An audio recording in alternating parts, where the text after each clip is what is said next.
Quand on dit un artiste, c'est vague et général. On peut être chanteur, on peut être musicien, on peut être interprète. Donc artiste, c'est ce qui englobe la totalité des arts. À l'intérieur, dans les arts plastiques, ceux qu'on nomme les plasticiens, ou du moins ma définition du plasticien, c'est quand même qui ne s'attarde pas sur un sujet spécifique, c'est-à-dire il n'est pas sculpteur, il n'est pas peintre, il n'est pas photographe, mais par contre il peut être photographe, peintre, sculpteur. C'est quand même qui n'a pas un médium attitré, mais par contre qui va, pour des raisons X ou Y, utiliser la sculpture, la peinture, l'installation, la photo, la vidéo.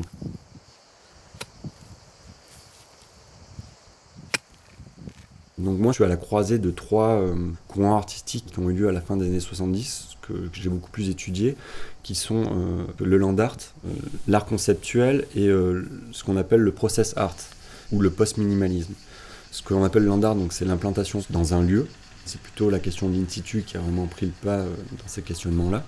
L'art conceptuel, c'est plutôt le rapport à l'idée qui est important. Et le process art, en fait, c'était juste la manifestation du hasard, ou plutôt l'idée d'une création hasardeuse, non maîtrisée. Donc moi, ces trois choses-là m'intéressent, et j'ai des œuvres qui sont dans ces trois mouvements-là, on peut dire. Je me suis souvent beaucoup intéressé aux sciences, et en fait, il y a des choses qui me dérangent dans la science, c'est que la science veut nous faire passer la chose réelle par des traductions comme réelles, c'est-à-dire écouter du son va être transformé à l'image par des crêtes. C'est pas la même chose, c'est une traduction en fait, c'est un écart. Cependant, la science vient rendre visibles ces phénomènes, et donc du coup, ces phénomènes-là sont beaucoup moins intéressants pour nous, ou du moins ils deviennent en quelque sorte beaux, mais tout le mystère qui les habite est un peu dissipé. Or moi, c'est plutôt ce mystère-là, ce fait qu'ils soient invisibles, qui m'intéresse de les montrer, mais pas forcément de les montrer, mais juste de les indiquer, c'est-à-dire en quelque sorte créer un peu des lieux où il y a quelque chose de l'ordre un peu du sacré. Je sais pas moi, deux aimants qui se repoussent, c'est quelque chose que je trouve assez beau, parce que cet écart entre deux aimants qui se repoussent est un espace invisible où des forces s'appliquent, et moi c'est quelque chose par exemple qui me touche, où je réfléchis là-dessus. Et donc j'essaye de trouver dans la réalité des forces que je peux essayer de matérialiser, sans pour autant les traduire ou nous les rendre accessibles visuellement, c'est juste les indiquer. Ça fait 4-5 ans que je suis sorti de l'école des beaux-arts maintenant. Il est souvent très difficile de pouvoir vivre de l'art, tout simplement parce que les arts plastiques de manière générale en France, mais je pense que c'est un peu comme ça dans le monde, c'est l'endroit où il y a le moins d'argent. Comparé à d'autres formes culturelles, c'est là où il y a le moins d'argent. Moi, ça m'arrive de faire des expositions, et les 3/4 des expositions que je fais, je ne suis pas rémunéré. Pour vivre, je suis obligé de trouver des alternatives, donc c'est pour ça que je mène une thèse en parallèle. Ça me permet de donner des cours à l'université. Et en même temps, j'essaye de postuler à des résidences et des appels à projets. Mais le problème, c'est que de manière générale, une résidence, c'est toujours très compliqué. C'est un endroit qui est assez concurrentiel. Ils doivent recevoir 500 dossiers. Il y a une seule place.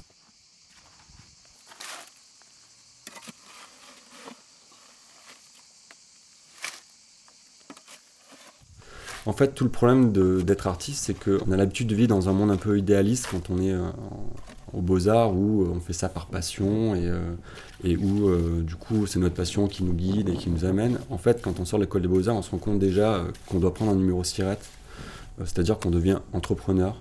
Et donc en fait, on s'aperçoit qu'en fait, on est une entreprise. Donc du coup, il y a quelque chose qui bascule et qui change beaucoup de choses dans notre rapport à ça, c'est-à-dire qu'on devient essentiellement un bon vendeur. Alors moi je suis un très mauvais vendeur parce que ça m'intéresse pas de faire ça et que je considère qu'il y a d'autres manières d'y arriver, mais par contre beaucoup d'artistes rentrent là-dedans, et donc ils vont avoir des sites, ils vont travailler leur communication, la communication va devenir plus importante que l'œuvre elle-même, et donc du coup il y a quelque chose d'assez dangereux dans ce rapport-là, dans le sens où on a plutôt tendance à plus faire ce qu'on aime, mais plutôt faire ce qu'on attend de nous. Ce qu'on attend, c'est-à-dire on va regarder ce qui se passe en ce moment dans l'art contemporain, on va essayer de coller à ces choses-là. La chose que moi j'aimerais bien réussir, moi personnellement, c'est essayer d'allier les deux en fait, c'est-à-dire pas vendre et faire que de la communication, mais savoir que ça existe et en faire un petit peu, tout en gardant aussi ce qui m'anime moi et ce que j'ai envie de faire réellement, quoi. Donc c'est un dosage entre les deux qu'il faut réussir à maintenir en permanence. Ma thèse, c'est une thèse en art plastique, c'est une thèse qui est assez spécifique, qui sort un peu du cadre habituel de toutes les autres thèses, c'est-à-dire qui est plutôt axée sur ma pratique artistique. Et donc de ce fait-là, elle s'appuie beaucoup sur l'expérimentation personnelle que je peux réaliser dans mes ateliers, en même temps donc le fait que je vais à la bibliothèque et que je vais lire ou m'intéresser à d'autres artistes, à des techniques, à d'autres sciences que celles des arts plastiques. Donc c'est quelque chose de très protéiforme, on pourrait dire, où voilà, je m'intéresse aussi bien à la psychanalyse qu'à la science. Donc voilà, c'est axé essentiellement sur ma pratique. Et à partir de ma pratique, moi, je vais aller chercher des choses qui peuvent interroger cette pratique-là. Donc voilà, il y a un double mouvement qui se produit.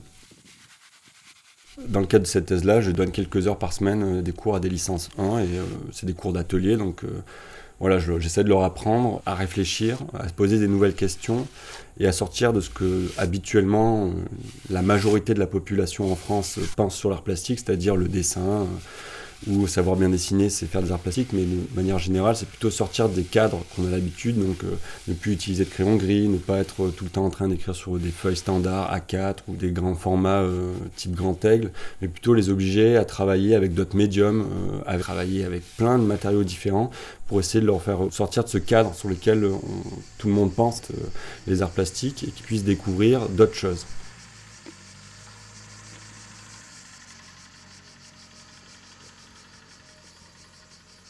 Dans ma thèse, je me suis beaucoup intéressé à la question du vertige, en émettant comme hypothèse que le vertige était assez étonnant ou paradoxal, puisque c'était la pensée qui pétrifiait le corps.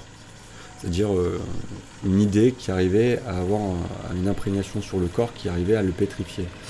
Et moi, ce sentiment-là est une réflexion permanente sur comment je peux essayer de créer des œuvres qui vont essayer de mettre en place cette idée-là, une idée qui peut pétrifier le corps, qui met en quelque sorte la pensée devant un gouffre de compréhension du rapport au mystère.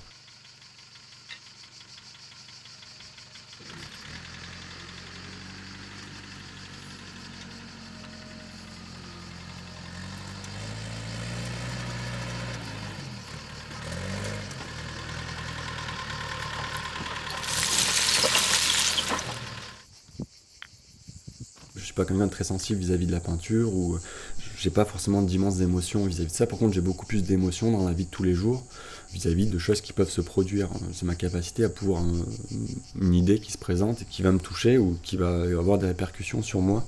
Et donc j'essaye toujours de trouver un moyen plastique de rendre compte de ça. En fait, ce qui m'intéresse souvent, c'est alors c'est pas moi qui ai sorti cette citation-là, c'est un artiste qui s'appelle Alan Rupensberg. Et en fait, lui, il disait j'aime beaucoup quand on est touché par quelque chose, le 1. Quand quelque chose nous frappe et ça nous bloque, c'est une idée qui nous bloque, qui nous pétrifie, et c'est souvent le terme qu'il utilise, c'est le 1. Et cette forme-là m'intéresse souvent à essayer. Alors, je dis pas que j'y arrive dans mes œuvres, mais c'est un peu l'objectif que j'aimerais bien réussir à mettre en place. Sachant que le 1, comme je le présente, c'est quelque chose qui est différent selon chaque personne. Donc c'est le 1 personnel que je mets en place, et d'autres n'y seront pas du tout sensibles.